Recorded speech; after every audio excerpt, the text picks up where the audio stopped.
Bismillahirrahmanirrahim. Assalamualaikum warahmatullahi wabarakatuh. Semangat hari, semoga sehat dan sukses selalu.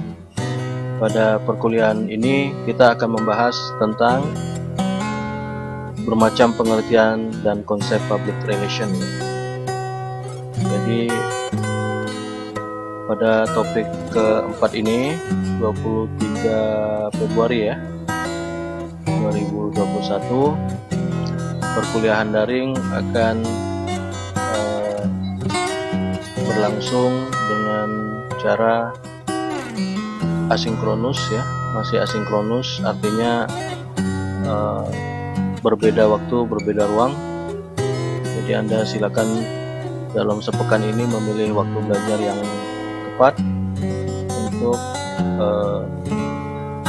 menguasai topik bahasan terkait konsep dan pengertian PR ya. Jadi tujuan belajar kita itu adalah agar Anda bisa, dan kita semua lah ya, bisa memahami, mengembangkan nalar dan menganalisis ya, bagaimana pengertian PR itu bisa dimengerti dari berbagai macam perspektif ya, sehingga definisi-definisi tentang PR itu sendiri bukan tambah membingungkan, tapi malah menambah pengetahuan kita bahwasanya spektrum PR ini demikian luas ya, dari khasana keilmuan maupun dari problematikanya ya, yang saat ini terus berkembang dan menunjukkan bahwa eksistensi ilmu pengetahuan yang namanya PR itu pun semakin penting dan berkembang. Jadi yang kita bahas sekarang ini adalah fungsi organisasi. Jadi pengertian PR dilihat dari pendekatan fungsi organisasi dalam hubungannya dengan citra opini ya. Kemudian juga fungsi manajemen dalam kaitannya dengan akseptabilitas publik ya, atau penerimaan publik. Kemudian filsafat sosial dengan komunikasi dan etikat baik. Nah ini penting untuk kita pahami bersama. PR diartikan atau dimengerti dengan 3 fungsi ya, ini ya, baik secara organisasi, manajemen, filsafat sosial.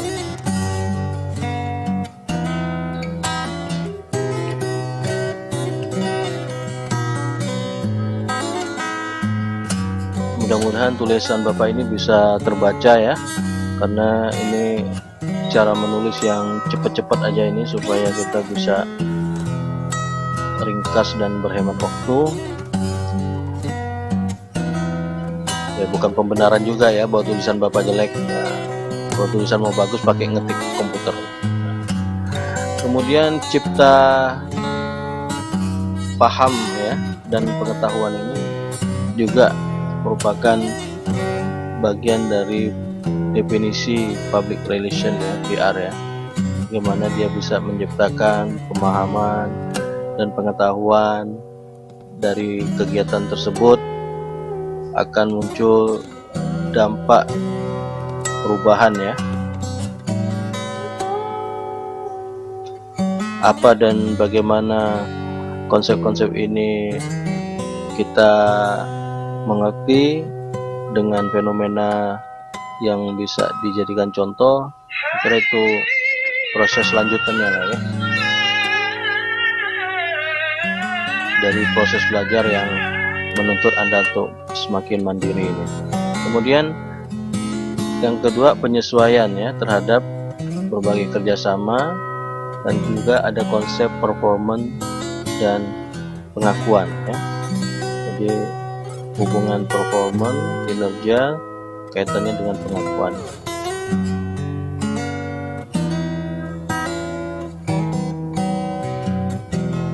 Jadi saudara,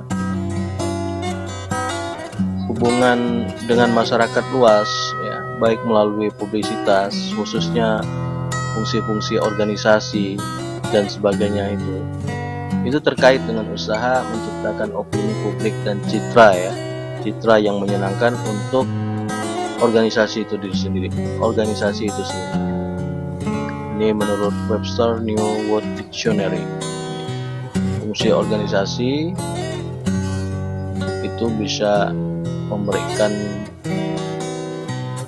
pengaruh berupa opini publik ya, yang pada gilirannya akan menimbulkan citra baik. Nah, fungsi organisasi seperti pusat penerangan ya, khusus ya, yang mengupayakan kegiatan-kegiatan cipta opini inilah yang mendasari pengertian daripada PR sebagai instrumen organisasi untuk memberikan citra baik yang menyenangkan secara menerus ya, sehingga dapatlah kita mengerti bahwasanya organisasi yang butuh dengan citra yang baik ini, pastilah dia akan memperkuat fungsi organisasi yang khusus untuk berhubungan dengan masyarakat luas. Jadi fungsi organisasi ini akan menyiapkan segala sesuatunya untuk mengorganisir bagaimana opini publik itu bisa diciptakan agar terus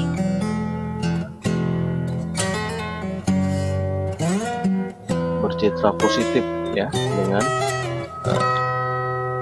keberadaan organisasi tersebut.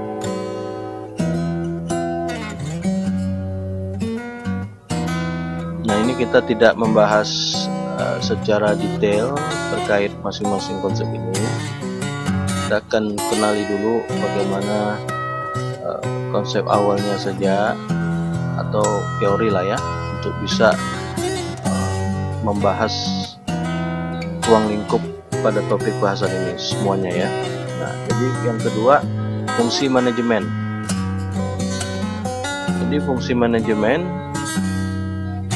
itu sedapat mungkin ya mampu mengevaluasi sikap publik, mampu mengidentifikasi kebijaksanaan dan prosedur ya, baik individu atau organisasi. Atas dasar apa? Ya, atas dasar kepentingan publiknya ya. Dan untuk itu menjalankan suatu program untuk mendapatkan pengertian dan penerimaan publik. Jadi fungsi manajemen sebagai bentuk penajaman yang lebih spesifik lagi dari fungsi organisasi itu harus mampu ya mengevaluasi sikap publik, mengidentifikasi kebijaksanaan dan prosedur ya. Nah, jika ini benar-benar diterapkan, maka ini bagus ini ya. Terkait peraturan perundang-undangan yang akan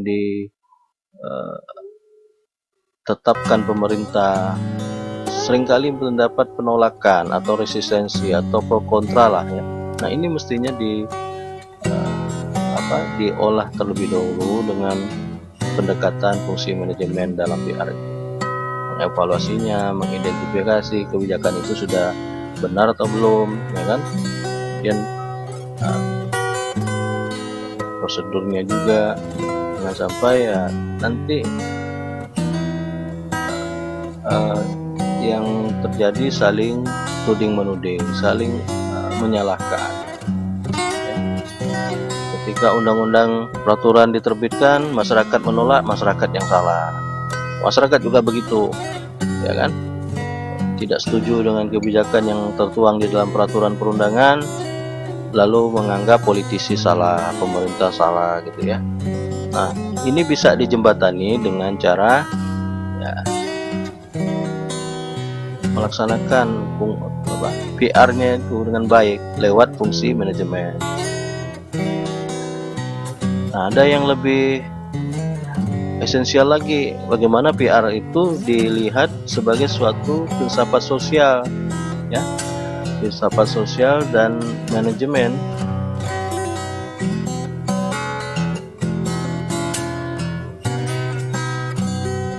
yang dinyatakan dalam kebijaksanaan beserta pelaksanaannya melalui apa? Ya, interpretasi penafsiran yang peka mengenai fenomena-fenomena, peristiwa-peristiwa, ya. Tapi ya itu tadi, tidak boleh komunikasi satu arah saja, dua arah komunikasinya, ya, dengan publik. Jadi harus ada itu, jangan hanya ingin bicara publik mendengar, ya kan? Begitu publik bicara ya, untuk kuping, ya ini tidak benar, ya. Harus dua arah, take and give, ya.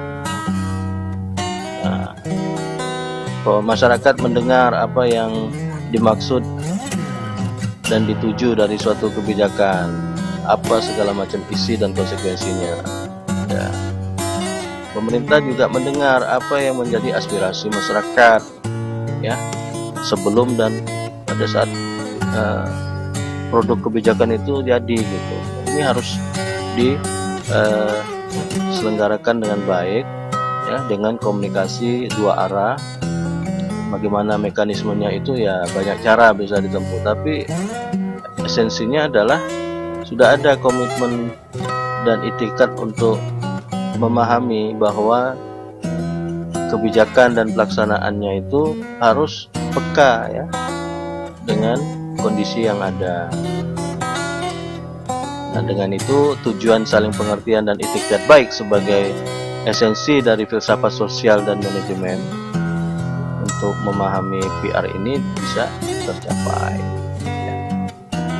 Banyak nih contoh-contohnya nih, bisa kita gali dan kembangkan sendiri, ya.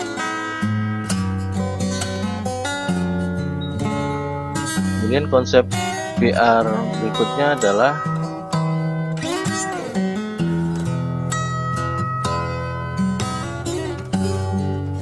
bahwa sebenarnya konsep PR itu juga ada kaitannya dengan kegiatan menciptakan pemahaman, penalaran, pencerahan, ya, melalui pengetahuan. Melalui kegiatan tersebut akan muncul perubahan yang berdampak. Nah, ini kondisi pandemi ini kan sekarang memaksa orang untuk belajar berinteraksi tanpa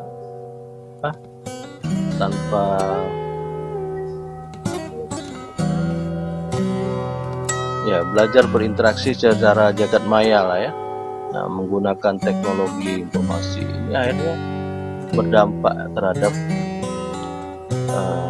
perubahan tersebut. Dosen belajar e-learning, mahasiswa belajar e-learning, dan seterusnya lah.